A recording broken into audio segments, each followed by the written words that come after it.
Our final presentation before lunch is talking more about what Dr. Kaleka said about if we had parenting classes, it would equal to $8 back as a society. So we want to definitely make sure that we're paying attention to this one. And just wanted to remind you that they do have a session in Hanapepe coming up in the next couple of months, but the sessions will be open in October, right?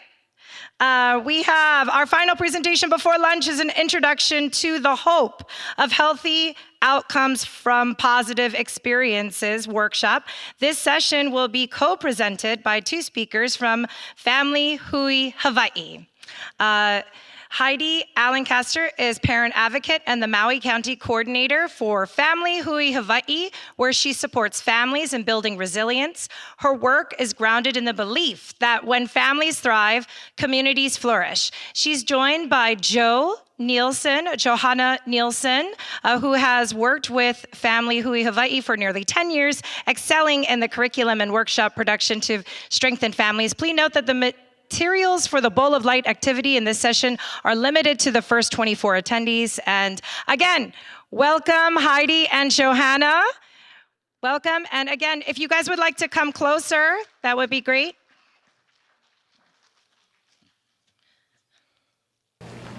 Or welcome, Jen. Hi everyone. It'll be just me today. Oh, it's okay. Let's give her a big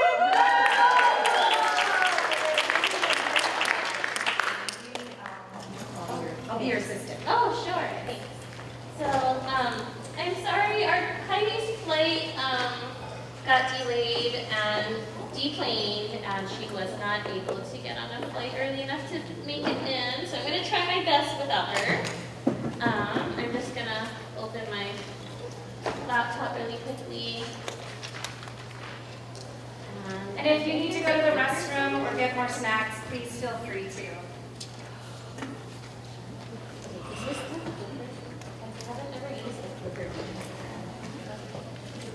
Clicking down.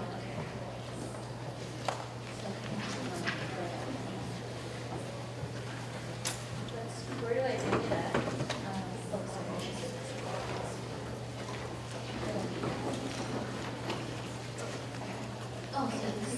Okay, click down. No? Right here? Where does it go? Sure. Okay. Hi everyone. Do I need to use the microphone? Yes. Oh shucks. Okay.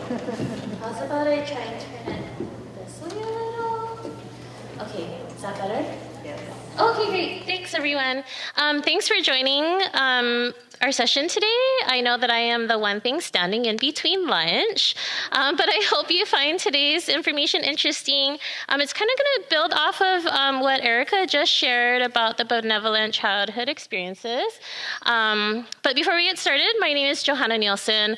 I work with Family Hui Hawaiʻi, and in a nutshell, we provide parent support groups. And what that really means is we help parents and families to come together, to share about their parenting journey, to talk about their joys and challenges as peers. We're not a workshop, we're not a class, but we are all about the peer sharing and the peer learning, because that's where the magic happens.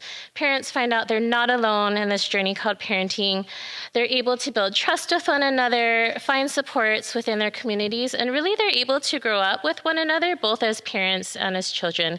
And we often hear stories of families that have stuck together as a hui, and they're graduating high school together, they're going off to college, and so it shows the test of time that parents, once they feel a sense of community, feel a sense of belonging, that they're able to, support one another in their journey of parenting. For him to switch over computers, so Oh, it's going to okay. be a little bit of a slide. Okay, no problem. I'll just skip ahead. It's good. So today I'm going to be sharing a little bit about ACEs and positive childhood experiences, talking about the HOPE framework and the 4 building blocks, and then really quickly talk about ways that we can utilize HOPE and its framework within the work that we do with our families and children. So actually, I had a graphic to start off with.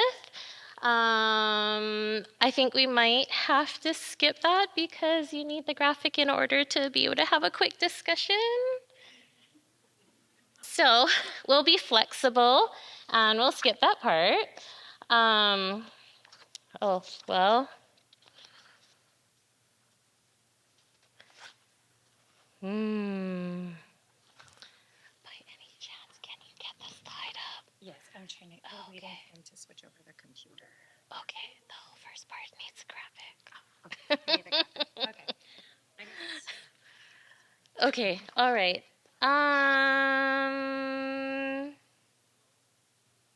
Okay, we will skip the first part and we will just move on. And then if it comes up, and we can go back. 5 more minutes. Yeah. Okay, sure.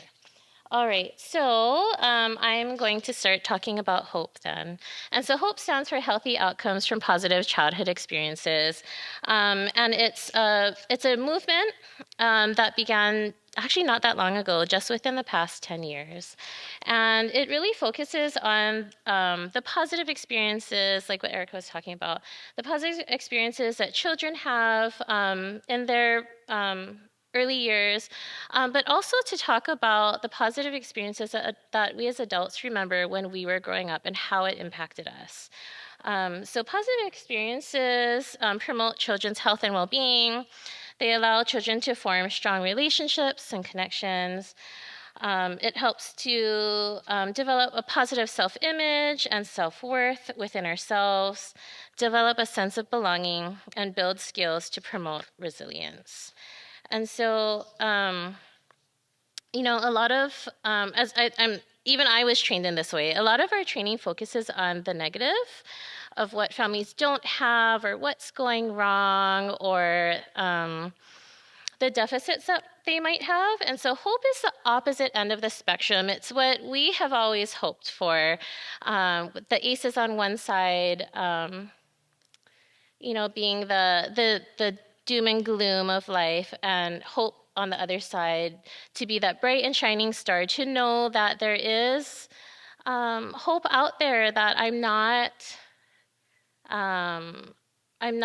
doomed to this fate, that I'm going to fail or I'm going to get sick, that my life is not going to turn out to be anything. HOPE shifts the narrative on that to say that, you know, we do all have trauma, we have had challenges within our life, but there are good moments within our life that can really help us to remember who we are, what our worth is, and where we're moving towards.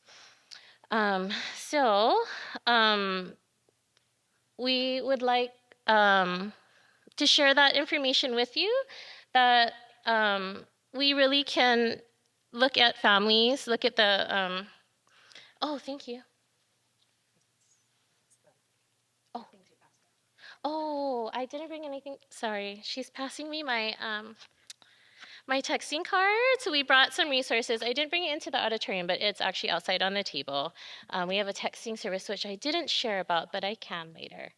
I'm sorry. So HOPE is about really looking at family strengths, looking at adult strengths, and oh, yay, it's up now. Thank you. And thanks, everyone. And that families can also be defined by their strengths and not just by their challenges. So we will go backwards a little bit. So this was the graphic I wanted to show. I think some of you might have already seen it, but this will help to illustrate what we see, and we can talk about it. I'm sorry. It'll help illustrate the PowerPoint. So we can just do, you know, popcorn style, just yell it out. But what stands out to you in this picture? What do you notice? What do you see? How does it make you feel? Chaotic. I'm sorry, there was another one. Holes in the wall. Oh, holes in the wall. Yes, absolutely. There are cracks and holes in the wall. Disconnected. Disconnection. Okay. Danger, I see chemicals, stuff over there, cleaning supplies. Danger and cleaning supplies are out. Yes, I do see that too. Oh, that TV can just fall over. Oh my goodness. Oh, it might. Yeah. The adult is on the phone, also watching TV, and smoking in the house. Mm-hmm. No one's smiling. No one's smiling. I don't know, maybe I'm off base, but it looks pretty content to me, even though the room is chaotic. Everybody in there looks comfortable, you Everyone know? in there They look looks safe, comfortable. even though it's nuts. Okay. So there's a disconnect going on there in that chaos between every individual. Yeah. None of them are interacting with each other. Looks to be that way. Yeah. Okay. Now, Unhealthy food, unhealthy food. Okay. religious background. There is some sort of religion in the home. So we shared a lot about all the things that were going wrong.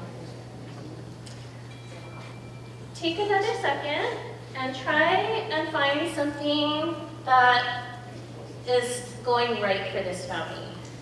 They have a house and there's toys. Somebody said over here, good job. Yeah, they have a shelter, they have items of comfort, which are the toys. The baby in the corner is at least safe. They have food, clothing, the baby is safe. But yeah, the TV's on, they have electricity. Electricity, absolutely. They have a kitty cat and a dog. They have pets. Nintendo Switch. Right? Something of comfort and fun.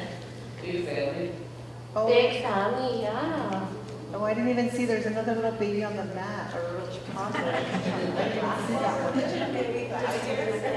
Eye care, glasses. It might be a positive, it might be holding the family together.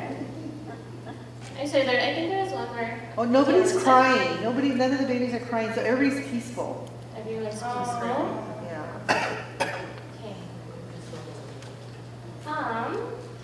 Okay. Where do I place this? Oh, there. Okay. So, was it easier for you to see what was going wrong? Yes. Or was it easier for you to see what was going right for the families? The risk. The risk factors were a lot easier to see, a lot easier to identify and call out. I think you guys started calling out as soon as I asked the question.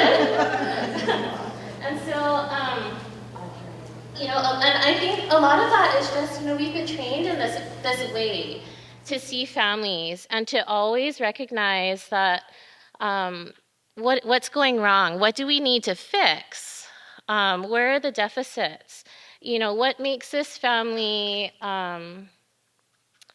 uneducated or disengaged from our programming. But really, okay, I'm gonna bring it all out. Okay, so that comes from our type 1 thinking. And our type 1 thinking is this unconscious implicit bias that we have. It's fast, it comes to the forefront of our mind as soon as we see something, and it takes very little effort for us to recognize the wrong. But then I asked you to take another second and to take a look at what was going right. And there were only a few of us that actually called out things that they did see that were more strengths-based when I asked the first question about what did you see. And so for a lot of us, including myself, type 2 thinking takes a little more effort. We have to actually slow down. We have to take a different perspective. We need to be conscious and really recognize, what families are going through. So even though that family, we identified a lot of the struggle that they had, they still did have a lot of strengths that we can call upon. And so with the HOPE framework, HOPE doesn't deny that families have struggles, challenges, are facing trauma, and so forth. But what they would like us to do is to have a shift in our mindset to know that despite our struggles, we can still have strengths within us, and that it is these strengths, like Erica had mentioned, right? These benevolent child childhood experiences that help to keep our mental health in order as we grow and age into adulthood. So we talked about that already.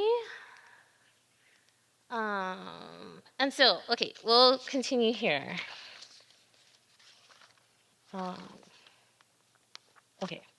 So hope means healthy outcomes from positive childhood experiences, and it's really a new way of seeing and talking about positive experiences that impact children's growth and development to become healthy and resilient adults, even in the face of ACEs and trauma.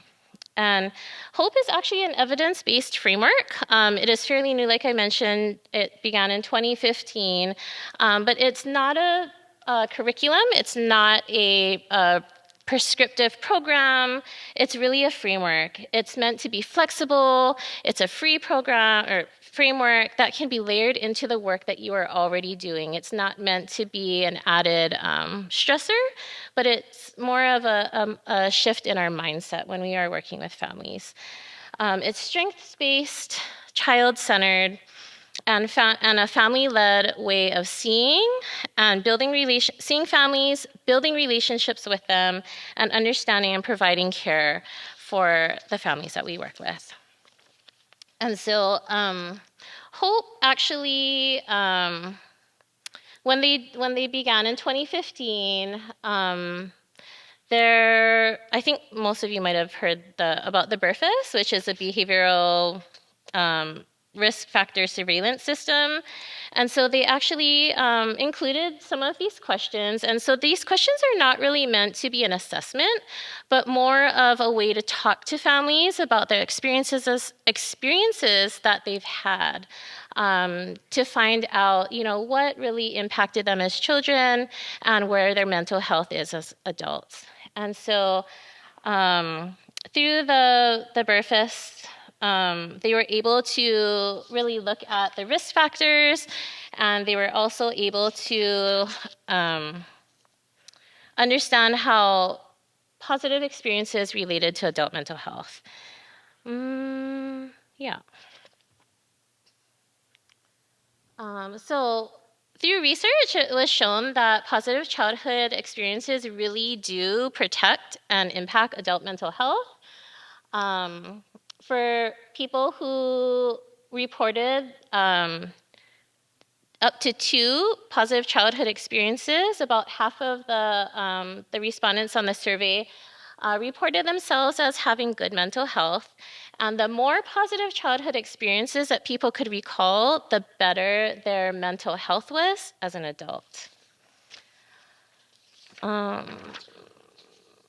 Yes.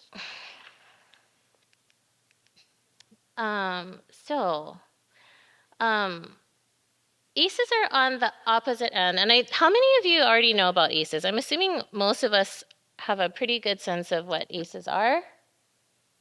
Yeah, I think so.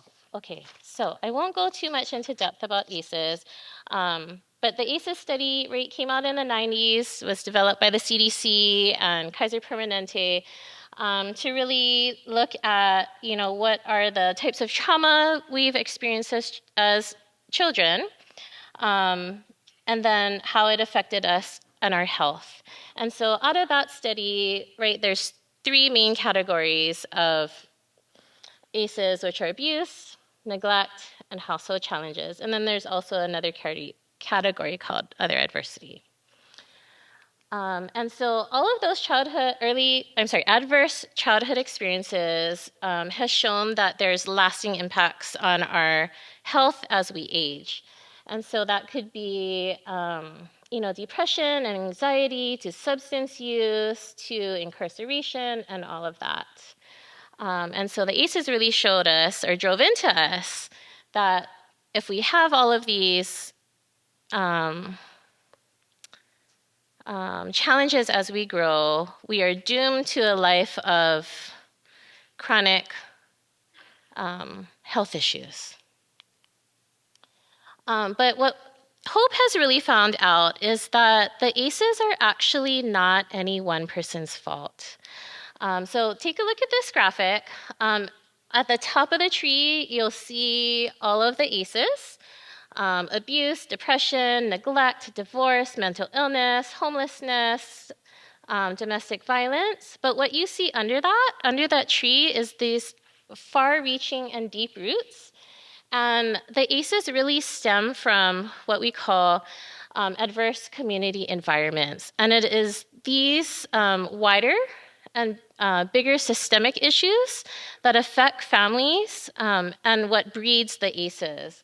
And so adverse community environments include poverty, discrimination, community disruption, lack of opportunity, economic mobility, and social capital, poor housing quality and affordability, and violence. And so all of those environments is what breeds the ACEs that we see in the tree. And to relate it back to our own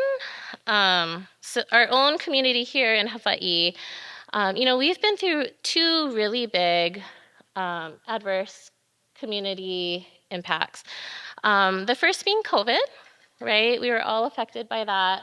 And the second is more specific to Maui and the devastation they experienced a couple years ago.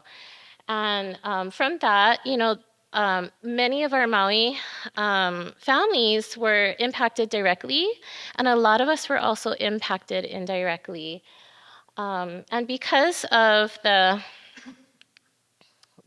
impacts of the Maui devastation, there's high stress levels, there is separation, there's a lot of things that have gone astray since then. And we're still, and some of our Maui families are still feeling the effects of that today. But as research shows, right, with high stress levels and a lack of services, a lack of understanding, there's higher risk for maltreatment. And so when there's higher risk for maltreatment, if we take, I'm sorry, I should explain what this is.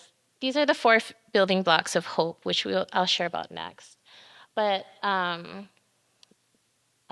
when there's a high amount of stress and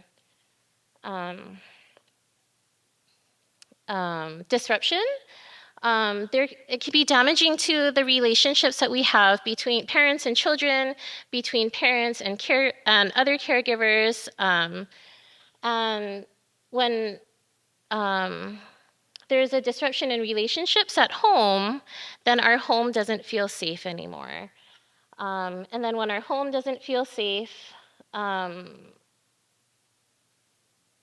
it also begins to impact the environment that we live in, our community environment. We might be a little more withdrawn. We might not want to connect with others. We might refuse services we normally would take. And then there'd be reduced engagement. And for our children, really, it reduces the amount of opportunities that they have to engage with others. And so the building blocks of hope really focuses on these 4 key ideas. Because research has shown that positive childhood experiences through the use of the 4 building blocks help to lessen the effect of ACEs, to help block toxic stress, and to promote healing for better health outcomes. So, before we get into the building blocks, I have this one quote. Research shows that positive childhood experiences may actually be more damaging to long-term health outcomes than the presence of ACEs.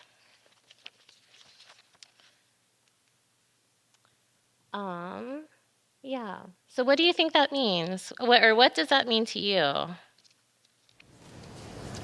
For Kauaʻi Rural Health Association, bringing people together like this event and just all different resources up front need to be there for the people we serve, our community, our children, etc. Absolutely.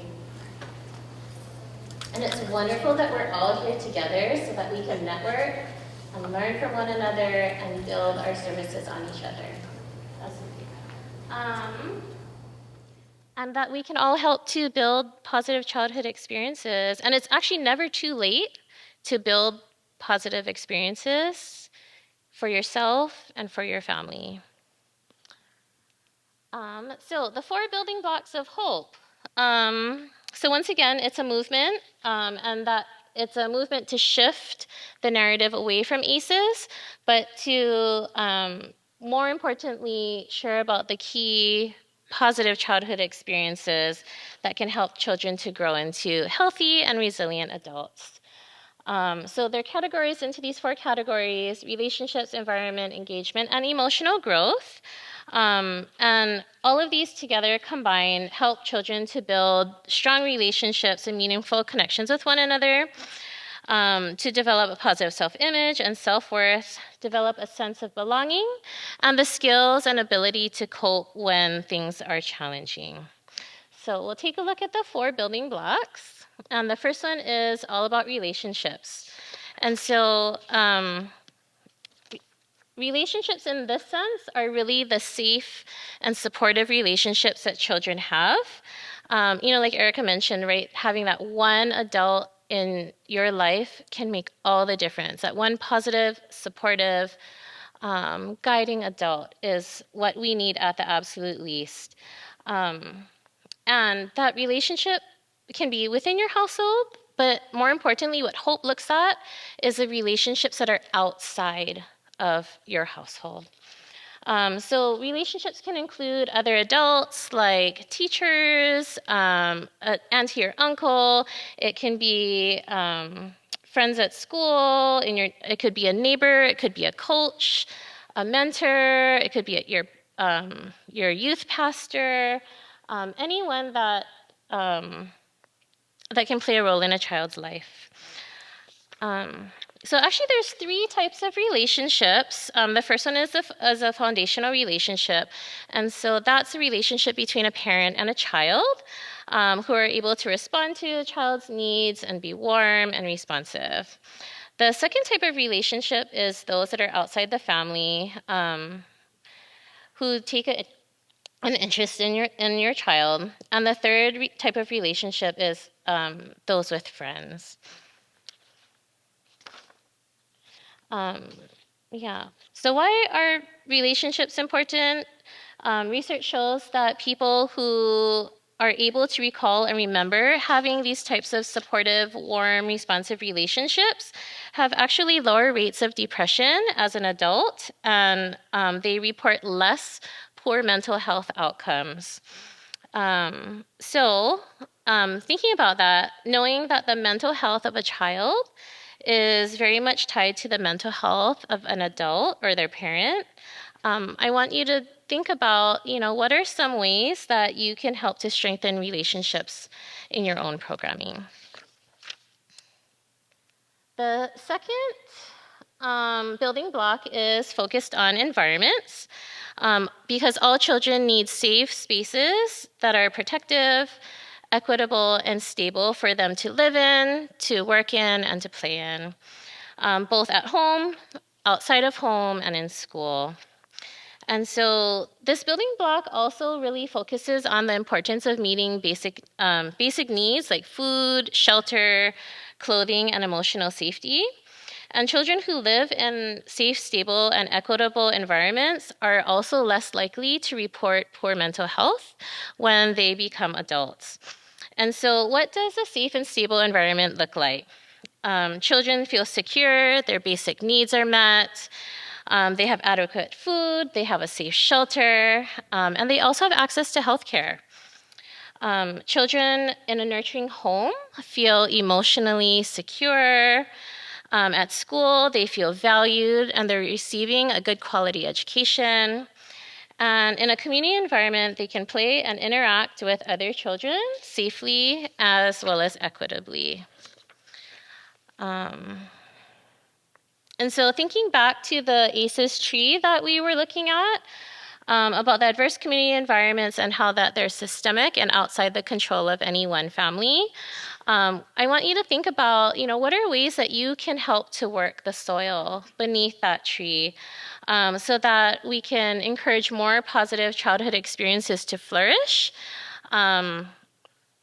and ways that we can make our programs safe for families to land, to look to, or to get resources from.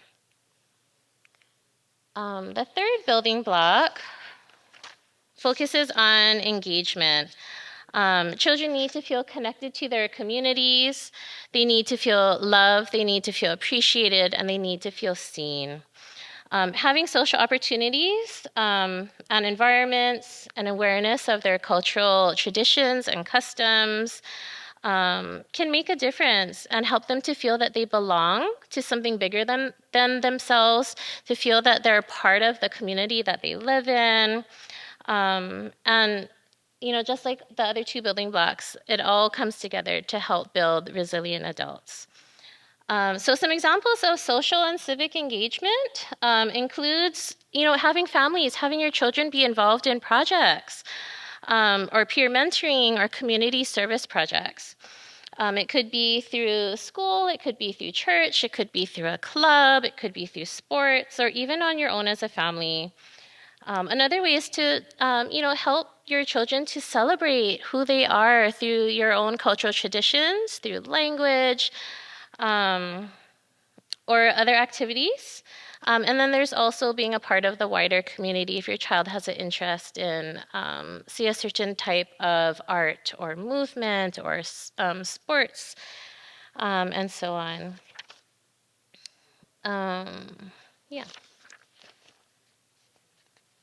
And then the last building block focuses on emotional growth, which really means just helping children to feel supported when they need to be able to express themselves, to share their emotions, to talk about difficult events or challenges that they might have. It's also an opportunity to build self-awareness and social cognition, to learn how to self-regulate when things get hard, and to be able to respond in appropriate ways. And actually, when we think about that, a lot of these skills can be practiced through play. Some children are able to pick up on these skills naturally, while others might need some guidance when they're at school or at home. And so when we're able to help children to recognize and identify and be able to share about their emotions and their needs, it really builds that capacity to be aware of who they are and to really get their needs met. And so some opportunities for social and emotional growth include, having the opportunity to be able to just speak about what they feel in a way that is acceptable. Using appropriate communication and interpersonal skills, and that might be different for different cultures, and honoring the differences is really important. And then when we do all of that, we're able to really help and guide our children in their self-regulation skills. And of course, it does take time. They're little, but as they grow, right, we know that prefrontal cortex, right, doesn't fully develop until we're like almost 30. So we're all still practicing. So what, until 30? Yeah. Oh, there's hope. That's exciting. So, I don't think we'll do this now because I know we're short on time, but as you have your lunch, I want you to think about the building blocks and how you could layer that into your work. Maybe the way that we can take a different perspective on families and take that few extra seconds to really learn about families, build those relationships, to identify their strengths, so that we can have a better foundation when we're working with our families, to have that trust, to have those open conversations, and to really help that family succeed and thrive.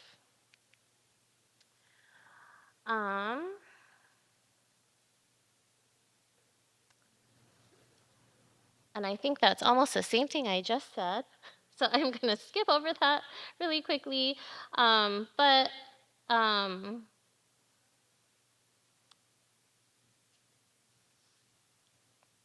I think, sorry, we will not skip over it. I'll go back. So this quote that we have here is, we can't really ask parents to give their children what they haven't received themselves. And that kind of relates back to that graphic that we looked at and analyzed, right? It's so easy for us to see the negative. And it's really identifying that positive, right? Using that type 2 thinking that takes effort, that takes time, and that even goes for our families to be able for them to recognize themselves.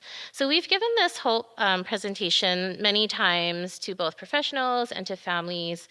And what we find out from families is that they are so grateful to know that their challenges are not the only thing that they need to tell people about. That they know now that they can talk about things that their families do have, that the strengths that they often are overlooked, but are still as equally important to share about their story and who they are. As we wrap up today, hope is a framework.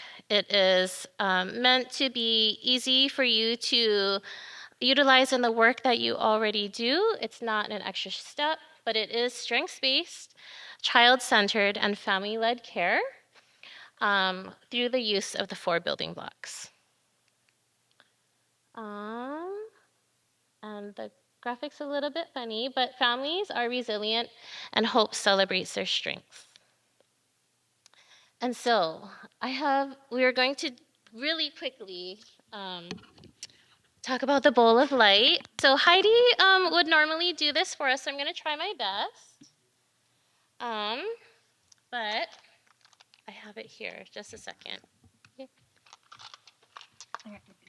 Oh, I think I'm just going to put them there. Okay. And so, as the story goes, in ancient times, it was believed that every child was born with this bright and shining light, and that, throughout our lifetime, we have this bowl, and this light is really meant to be valued. It's meant to be respected and loved and cared for, but as we all know, life throws many things at us. There's many challenges that we might face. We might have trauma that we don't ask for,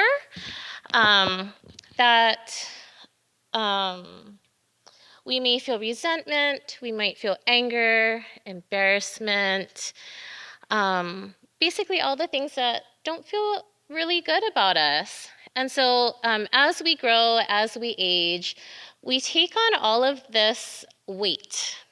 And so the weight comes in the form of these stones. And so maybe something might have happened to you. You might not have recovered from something. Maybe you might have lost some really important relationships. Maybe something was done to you, or maybe something was said to you over and over. And slowly over time, your bowl is full of weight. It's full of stones. And so what do you notice now about my bowl? Can't see the light. Can't see the light. Yeah, I can't see the light. And if you can imagine holding this bowl, right, carrying it all the time, every day, 24 hours a day, 7 days a week, 365 days a year, you can imagine that this bowl gets really, really heavy. And so the bowl of light story also shares that even though you have experienced a lot of these challenges, are carrying a lot of weight in your day-to-day, in your life, taking time to look within is really important to doing that self-work, or to work on yourself, and to reflect on who you are, how you've gotten here, what's important to you, and more importantly, what can we work on letting go?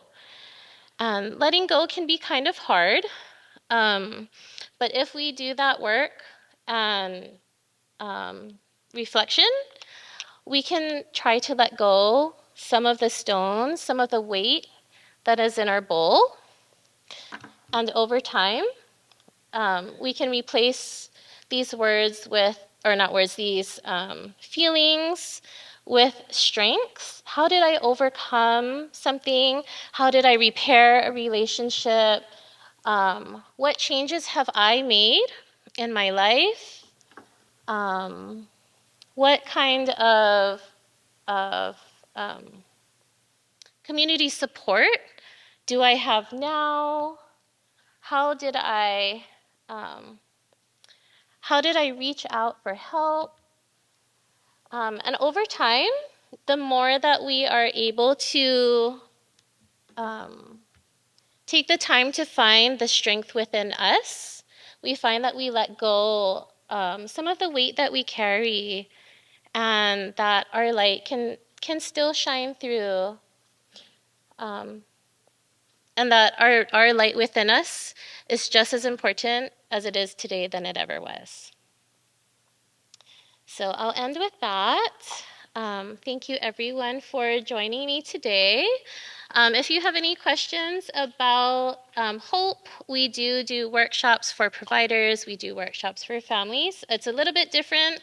I tried to speed through it today because I know everyone's waiting for lunch, but usually we do offer talk stories at different points in the workshop, and especially when we work with families and talk about hope, we do a lot of peer discussions and peer learning. And also, if you'd like to find out more information about Family Hui Hawaii and the services that we provide for families with children, family engagement workshops, and our peer-to-peer programs, I'd be happy to come and talk to you. Thanks, everyone.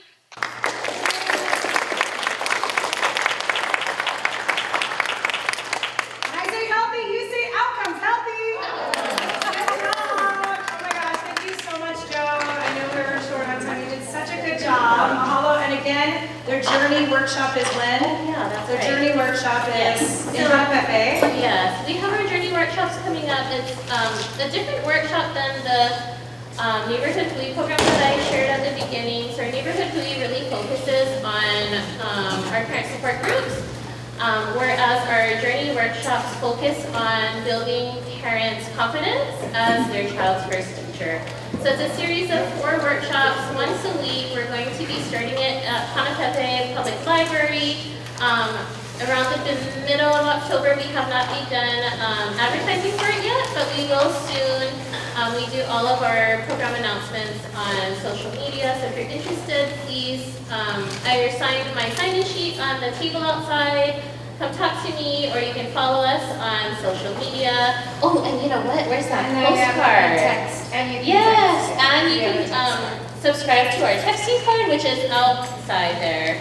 But our texting program shares our program info as well as child development milestone information, local resources, and ways that you can do quick activities at home to connect with your child.